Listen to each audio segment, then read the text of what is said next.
नमस्कार, मैं हूं आपके साथ अनुष्का और आप देख रहे हैं जी इंडिया न्यूज।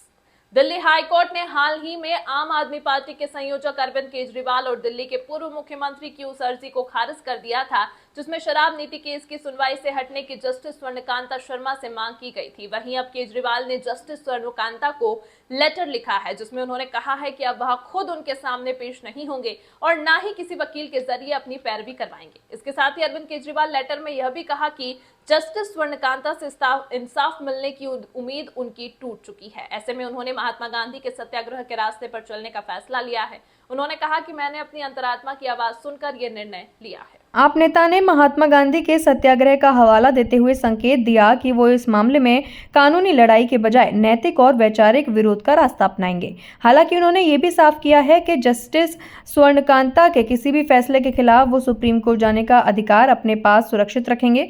दरअसल ये पूरा मामला दिल्ली शराब घोटाले से जुड़ा है। केजरीवाल और अन्य आरोपियों ने जस्टिस स्वर्णकांता शर्मा से मामले की सुनवाई से खुद को अलग करने की मांग की थी। उन्होंने जज पर पक्षपात की आशंका जताते हुए कई आधार दिए थे जिनमें जज के बच्चों का सरकारी वकीलों के साथ जुड़ाव भी शामिल था। हालांकि जस्टिस शर्मा ने हाल ही में इस याचिका को साफ शब्दों में खारिज कर दिया था। दिल्ली हाईकोर्ट की जज स्वर्णकांता शर्मा ने कहा था कि महज आशंका के आधार पर किसी को कोर्ट से राहत नहीं मिलेगी। कोई जज किसी मामले से खुद को अलग नहीं कर सकता। उन्होंने शराब नीति मामले में अरविंद केजरीवाल और अन्य लोगों द्वारा दायर खुद को अलग करने की याचिकाओं को खारिज कर दिया।